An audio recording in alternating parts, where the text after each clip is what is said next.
Αυτή την εβδομάδα στην Ενότητα της Υγείας φιλοξενούμε τον χειρουργό ουρολόγο κύριο Αθανάσιο Ρήγα, ο οποίος σήμερα θα μας ενημερώσει σχετικά με τις τελευταίες εξελίξεις στη χειρουργική και συγκεκριμένα θα μιλήσουμε για τη ρομποτική χειρουργική. Γεια σας κύριε Ρήγα. Γεια σας. Αναφερθήκαμε λίγο και χθες στη ρομποτική χειρουργική, αλλά δεν μας εξηγήσατε τι ακριβώς είναι.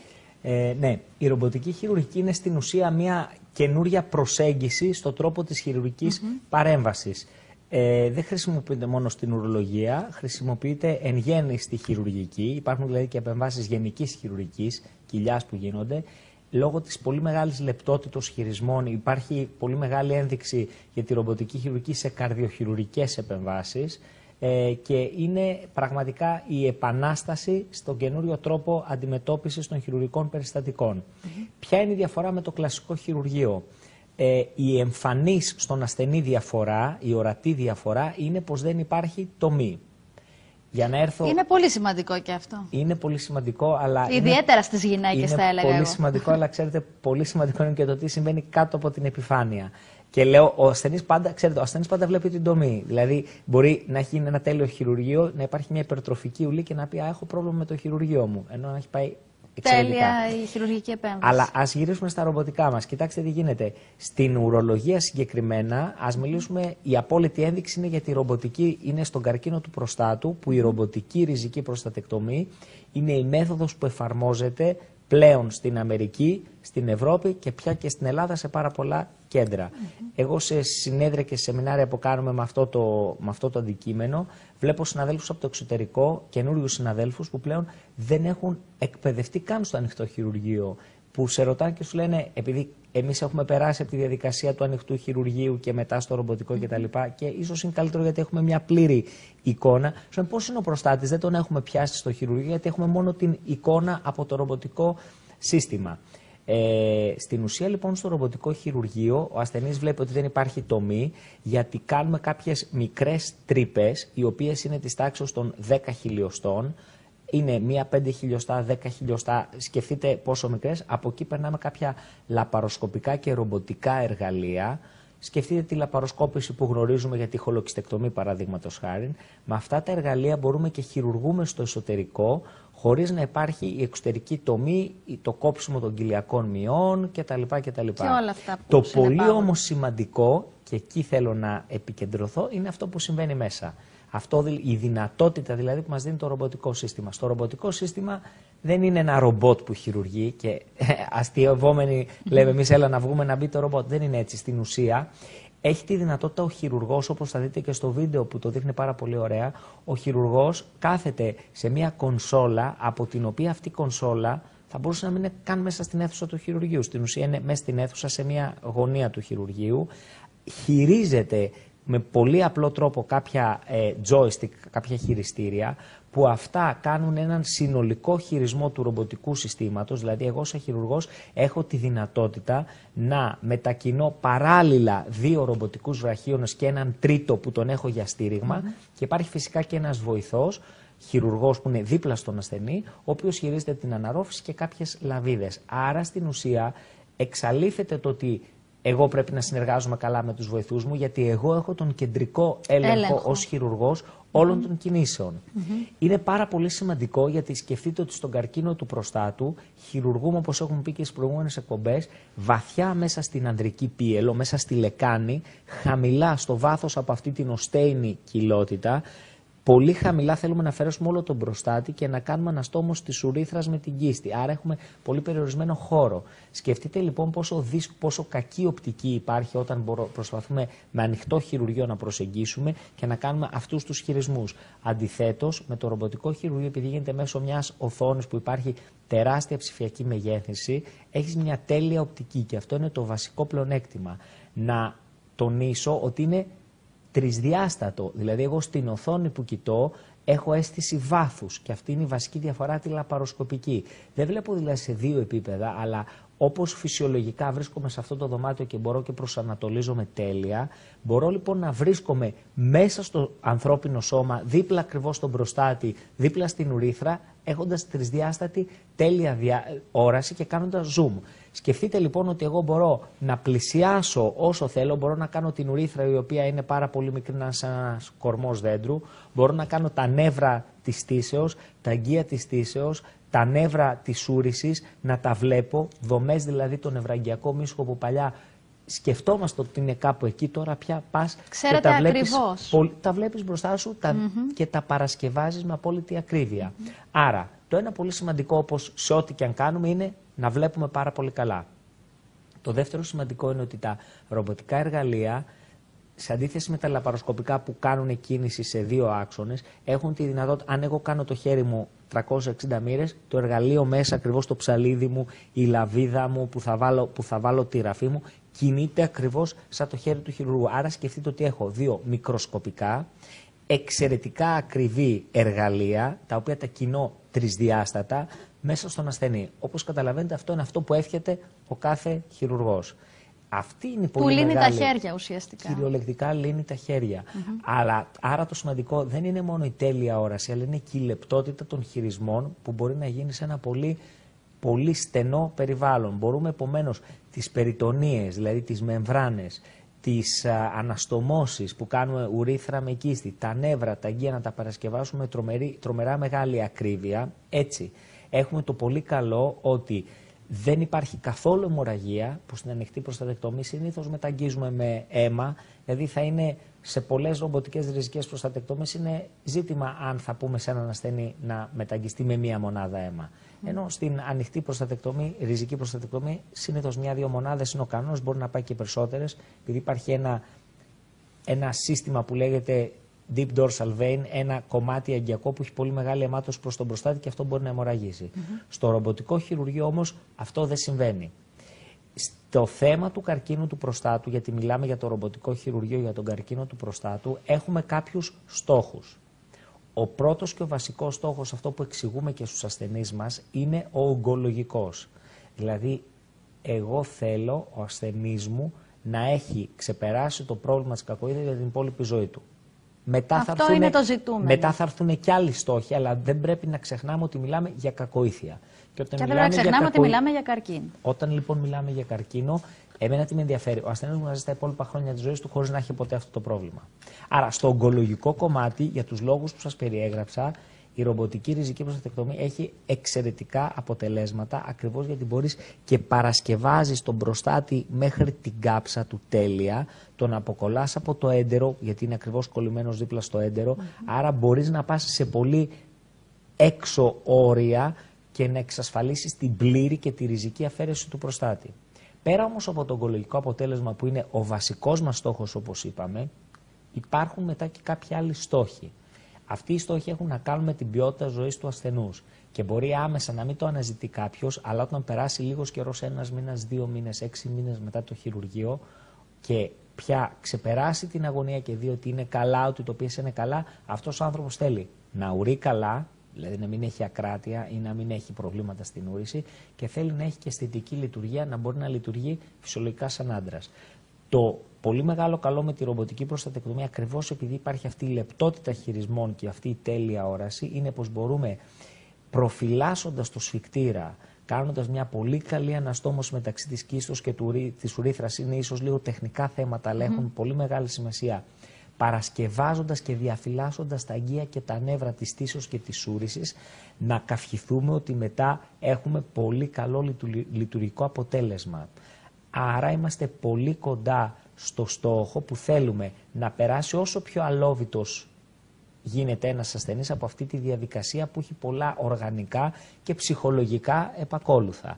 Αν λοιπόν μπορούμε Πάντα αυτές οι ιστορίες έχουν ψυχολογικά επακόλουθα. Φυσικά, και ξέρετε πόσο συχνά είναι σε οποιασδήποτε ηλικίες, γιατί βλέπεις ανθρώπους 70-75 ετών που γίνεται διάγνωση καρκίνου του προστάτου.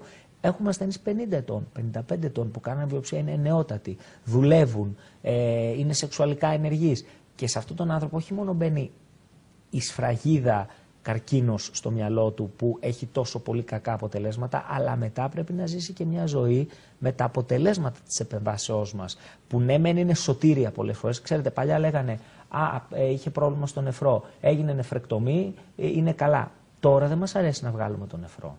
Θέλουμε να βγάλουμε τον όγκο και να διαφυλάξουμε τον νεφρό. Δηλαδή, πονάει χέρι, κόψει χέρι, είναι μια άλλη εποχή της ιατρικής. Σήμερα λοιπόν θέλουμε να είμαστε αποτελεσματικοί και όσο λιγότερο παρεμβατικοί και υπέρ του ασθενούς γίνεται. Αυτό λοιπόν μας εξασφαλίζει.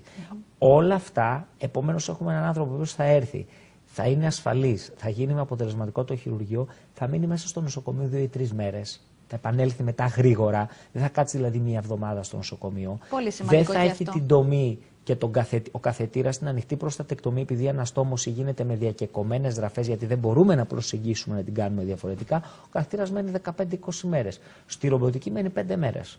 Μετεγχειρητικά ο καθετήρας γύρω από τον οποίο γίνεται η αναστόμωση. Ο ασθενής θα επανέλθει πλήρως στη δουλειά του, στις δραστηριότητες του σε 10-15 μέρες. Όχι σε 1 και 1,5 μήνα, επειδή έχει να κόψει ράματα, να πουλωθεί η τομή κτλ.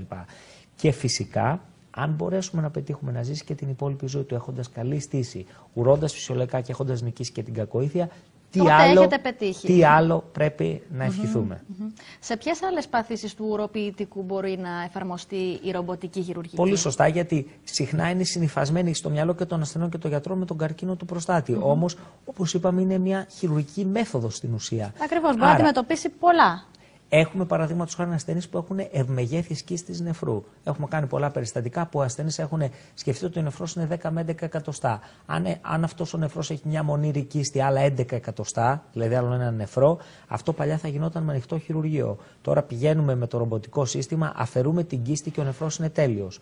Μπορούμε να αφαιρέσουμε κάποιες μεγάλες πέτρες. Μπορούμε να κάνουμε πιελοπλαστική, δηλαδή να χειρουργήσουμε στην ουσία το στένομα που υπάρχει εκεί που ενώνεται ο ουρητήρας με τον νεφρό. Μπορούμε να κάνουμε νεφρεκτομή για κακοήθεια με το ρομποτικό σύστημα. Επίσης υπάρχουν κάποιες άλλες πολύ εξειδικευμένες επεμβάσεις που έχουν πάρα πολύ μεγάλο ενδιαφέρον για την ακράτεια ούρων, δηλαδή σε γυναίκες που έχει πέσει, υπάρχει κιστεοκύλη, δηλαδή έχει πέσει στην ουσία η ουροδόχος κίστη ακολουθώντας την πτώση της μήτρας, γιατί η κίστη πάνω στη μήτρα στηρίζεται και με τα χρόνια μπορεί να γίνει κιστεοκύλη με το πάχος, με τους τοκετούς και η γυναίκα να έχει ακράτεια ούρων. Μπορούμε με το ρομποτικό σύστημα να πάμε να σηκώσουμε στην ουσία, να ανατάξουμε την ουροδόχο κίστη και επομένως να μην έχουμε ακράτεια. Βελτιωθεί η ακράτεια. Άρα βλέπετε πως στην ουσία το ρομποτικό σύστημα μπορεί να χειρουργηθεί, μπορεί να χρησιμοποιηθεί για ριζική κιστεκτομή σε καρκίνο της κίστεως, για ριζική προστατεκτομή που είναι πολύ συχνή και γι' αυτό έχει πάρει και το πολύ μεγάλο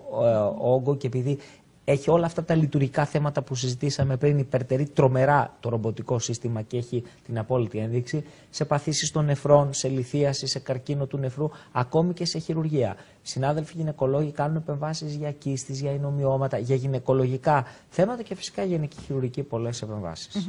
Υπάρχουν κάποιες αντεδείξεις για τη ρομποτική χειρουργική, δηλαδή υπάρχουν κάποιοι που δεν ενδείκνυται να μπουν σε αυτή τη διαδικασία? Καταρχάς ισχύουν οι αντεδείξεις της ριζικής προστατεκτομής εν γέννη. Δηλαδή, αν έχω έναν άνθρωπο που είναι 80 ετών, που εκεί η κακοήθεια οδεύει πάρα πολύ αργά, δεν θα του κάνω ανοιχτό χειρουργείο, δεν θα του κάνω και ρομποτικό. Δηλαδή, ένας ασθενής που δεν έχει ένδειξη να χειρουργηθεί για τον καρκίνο του προστάτη του, είτε επειδή είναι μεγάλος, είτε έχει κάποια προβλήματα υγείας κτλ., δεν θα κάνει το ανοιχτό, δεν θα κάνει και το ρομποτικό.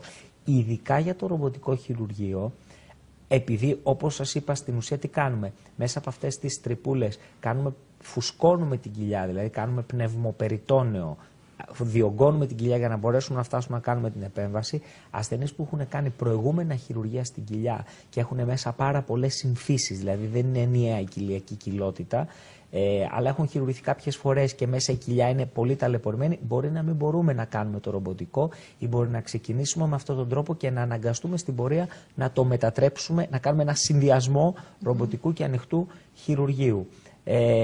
Και φυσικά ασθενείς που δεν μπορούν να χειρουργηθούν, πολλά αναπνευστικά προβλήματα, δηλαδή που το ίδιο το χειρουργείο θα τους κάνει κακό. Και εκεί βέβαια, όπως θυμάστε την προηγούμενη εκπομπή μας, έχουμε λύσεις όπως η ακτινοβολία, αλλά να προσφέρουμε και σε αυτούς τους ασθενείς.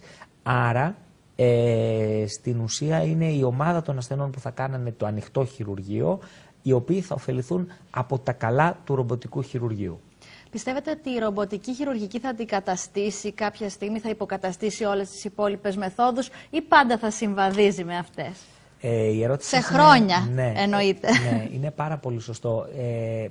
Κοιτάξτε, εγώ δεν μπορώ να είμαι πολύ αντικειμενικός, γιατί όταν έχεις είναι σαν να λέμε, οδηγείς ένα τέλειο υπερσύγχρονο αεροπλάνο, θα αντικαταστήσει τα πιο παλιά αεροπλάνα? Η απάντηση είναι ναι. Ειδικά αν το έχεις οδηγήσει, αισθάνεσαι αυτό. Εγώ, αν μπορώ να κάνω ρομποτικά ή να κάνω ανοιχτά έναν ασθενή, δεν θα έχω έναν δικό μου άνθρωπο, δεν θα έχω δεύτερη σκέψη. Θέλω να τον κάνω ρομποτικά, γιατί ξέρω πως θα πάει πολύ πολύ καλύτερα. Μιλώντας γενικά και αν μιλήσετε στο Καρολίνσκα, που υπάρχει ένα από τα καλύτερα ρομποτικά, στο Κολούμπια, σε διάφορα κέντρα δηλαδή που έχω πάει για τα ρομποτικά συστήματα, το Καρολίνσκα είναι στη Στοκχόλμη. Αν μιλήσετε με αυτούς τους χειρουργούς που πια κάνουν χρόνια τώρα μόνο ρομποτικές επεμβάσεις, λένε there's no way back, δηλαδή δεν μπορείς να γυρίσεις πίσω. Υπάρχουν γενιές πια χειρουργών που πηγαίνουν μόνο στα ρομποτικά συστήματα. Λίγο, ξέρετε, αυτό το δίλημμα μου θυμίζει την εποχή, γιατί φεύγουμε από το αμιγώς ιατρικό κομμάτι, αλλά νομίζω ότι έχει ενδιαφέρον. Πάρα πολύ. Όταν γινόταν το ανοιχτό χειρουργείο για τη χολοκυστεκτομή, εμφανίστηκε το λαπαροσκοπικό. Λέγαν τότε κάποιοι γενικοί χειρουργοί παλιοί, εγώ θυμάμαι, έκανα ειδικότητα, λέγανε αν δεν πιάσω τη χολή με το χέρι μου, εγώ αν δεν κάνω. Δεν γίνεται. Δεν γίνεται. Βλέπετε όμως τώρα ποιος δεν θα επιλέξει τη λαπαροσκοπική χολοκυστεκτομή και να φύγει την επόμενη μέρα και θα πάει να κάνει ανοιχτή ή κάτω από το στέρνο τομή, μια τόση τομή για να βγει η χολίτσα. Τις προάλλες εγώ έκανα μια τεράστια εκεί στην νεφρού, ήταν μπροστά μου η χολή, ήταν αστείο να της βάλω ένα κλιπ να κάνω ρομποτική χολοκυστεκτομή. Δεν το έκανα γιατί δεν είναι της ειδικότητάς μου και δεν είχε πρόβλημα ασθενής. Απλά αυτό που θέλω να πω είναι ότι εγώ πιστεύω πως η τεχνολογία, η δοκιμασμένη τεχνολογία, γιατί αυτή είναι μια μέθοδος που έχει ξεκινήσει μια δεκαετία, δεν είναι κάτι καινούριο. Απλά εδώ στην Ελλάδα έρχονται λίγο αργά τα πράγματα. Στην Ελλάδα έρχονται λίγο αργά και ξέρετε, είμαστε και λίγο επιφυλακτικοί και η ιατρική κοινότητα. Και καλά κάνουμε, αλλά όταν έχει αυτό αποδείξει. Έχει και τα θετικά του. Έχει και τα θετικά του. Μιλάμε όμως, όταν μιλάμε για τη ρομποτική Da Vinci προστατεκτομή, που έχει χιλιάδες πια ασθενείς, χιλιάδες κέντρα που γίνονται αυτά τα πράγματα, και ξέρετε, υπάρχει άποψή μου, η άποψή σας, υπάρχει και άποψη της ιατρικής βιβλιογραφίας και είναι κάθετη. Δηλαδή η ρομποτική ριζική προστατεκτομή και τα ρομποτικά χειρουργεία πιστεύω πως θα αλλάξουν τελείως και έχουν ήδη αλλάξει τον τρόπο προσέγγισης. Άρα, για να απαντήσω στην ερώτησή σας, χωρίς να είμαι ιδιαίτερα αντικειμενικός, εγώ πιστεύω ότι η ρομποτική χειρουργική θα αντικαταστήσει όλα τα χειρουργεία κάποια στιγμή. Και είναι πιθανό. Αυτή τη στιγμή υπάρχουν συστήματα στην Αμερική, γιατί εμείς μπαίνουμε, σας μίλησα για 3 βραχίονες. Το ξέρω ότι υπάρχει ένα σύστημα που μπαίνεις από ένα port. Υπάρχει δηλαδή από μία τρύπα που μπαίνεις και διακλαδώνεται μέσα και κάνεις όλα τα χειρουργεία. Άρα, πώς θα μπορέσει κάποιος να περάσει σε αυτό αν δεν έχει περάσει από τα ενδιάμεσα βήματα. Επομένως και η ίδια η ρομποτική εξελίσσεται, αλλά βλέπετε πως όχι μόνο έχει εδραιωθεί, όχι μόνο είναι αυτό που γίνεται σαν πρώτη επιλογή σε όλο τον κόσμο, αλλά και η ίδια η μέθοδος προχωράει. Αυτό λοιπόν δείχνει πως θα αντικαταστήσει το ανοιχτό χειρουργείο. Και θα μπορεί φυσικά να αντιμετωπίσει και κάποια στιγμή όλες τις ασθένειες, φαντάζομαι. Το πρόβλημα, είπατε, στην Ελλάδα, το πρόβλημα είναι ότι αυτά τα συστήματα, τα λεγόμενα ρομποτικά συστήματα, που είναι ένα πολύ ιδιαίτερο σύστημα, υπάρχουν μόνο σε πολύ συγκεκριμένα μέρη. Άρα, και πολλοί γιατροί δεν έχουν πρόσβαση στην εκπαίδευση και πολλοί γιατροί δεν έχουν δυνατότητα χειρισμού αυτού του μηχανήματος. Άρα, αν δεν μπορώ να κάνω κάτι, δεν το προτείνω κιόλας. Και καλά κάνω, γιατί ασφαλής είναι ο γιατρός που κάνει αυτό που ξέρει καλά, αλλά καλά κάνει και προτείνει στον ασθενή του κάτι που γνωρίζει πολύ καλά. Όμως, η ρομποτική ριζική προστατεκτομή και η ρομποτική χειρουργική του ουροπιτικού και των άλλων παθήσεων σε κέντρα που έχουν αυτή την εμπειρία και που έχουν αυτή τη δυνατότητα είναι η νύχτα με τη μέρα. Γιατρέ, σας ευχαριστούμε πάρα πολύ για όσα ενδιαφέροντα μας είπατε. Πραγματικά δεν τα είχαμε έτσι ακούσει ξανά. Να είστε καλά. Να είστε καλά, γεια σας. Πάμε σε ένα σύντομο διαφημιστικό διάλειμμα και επανερχόμαστε σε πολύ λίγο.